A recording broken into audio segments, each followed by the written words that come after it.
Hello, welcome to my channel and my videos. My goal in these videos is to provide you with information from my own experience that I think will be useful for you. I hope that my information will be really useful for you. I wish you peace with my love. Now let's go to our video and get started. Without forgetting, if you subscribe to my channel and like it, you will make me happy. You will also be informed about future videos. Being unforgettable for a narcissistic person. Constantly talking about you behind your back, and that person constantly consumes your time in this way. Constantly keeping you in his/her mind when she is with the people around him, her, or when she is alone. Yes, this may sound unbelievable to you, but if you do what I am about to say, you will become an obsession in the narcissist's mind. And of course, there is a very simple way. A very beautiful way. In fact, the topic of this video is similar to the topic of how to lure the narcissist into his own trap that I have explained before. Although the title of the topic is remarkable, there is actually nothing we have to do. All we need to do is to stay away from the narcissist, not to contact them, and to continue our lives normally. Cut off contact with the narcissist and walk away forever. This is the only move that needs to be made. There are many people who accept and even tolerate the narcissist's toxic behavior and abusive attitudes as normal. When you take such an attitude towards the narcissist, that is, when you end all contact with him, you are directing and using his weapon against him. The narcissist's self-interest and his communication with people are in the same proportion. When the narcissist throws people out of his life as if they are disposable when his interests and benefits are over, you are treating the narcissist in the same way. Maybe some of us here may have the thought that what is the point of removing a person from our lives?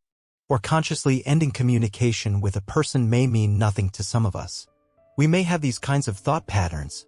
But even if it doesn't matter to you, to the narcissist this behavior means a lot. A narcissist who has put the word power at the center of his life only sees or does not see the people he wants. He thinks that this right of disposal is completely in his hands. This idea is based on the idea of seeing himself as superior to other people.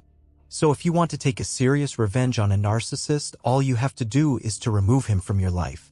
However, I want to underline an important point here.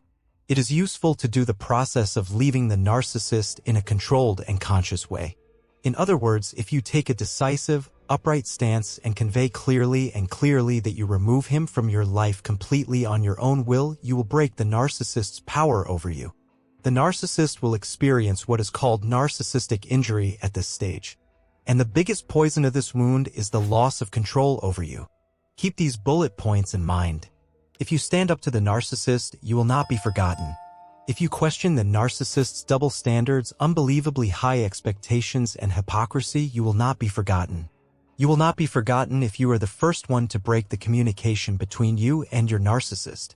If you let go of the narcissist and move on to another life without him, you will not be forgotten.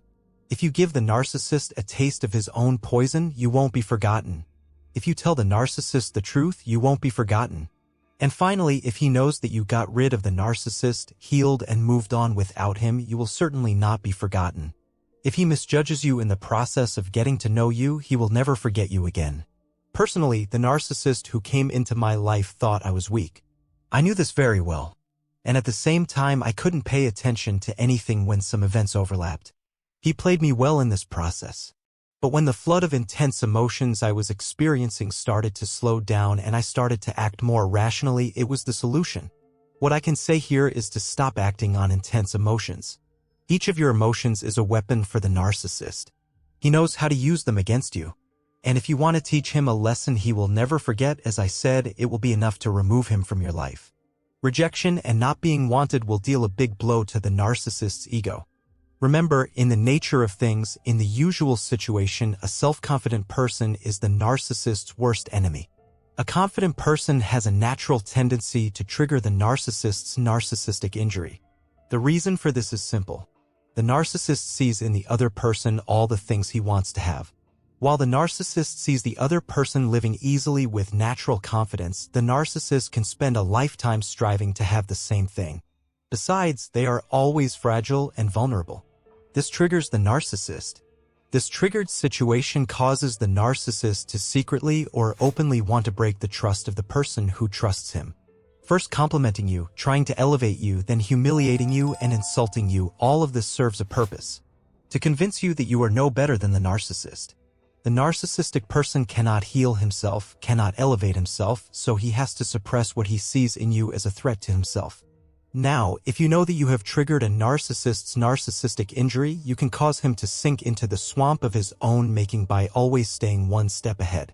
Always keep calm, take care of yourself, don't let him know what you are up to, and all this will eventually lead to his slow self-destruction.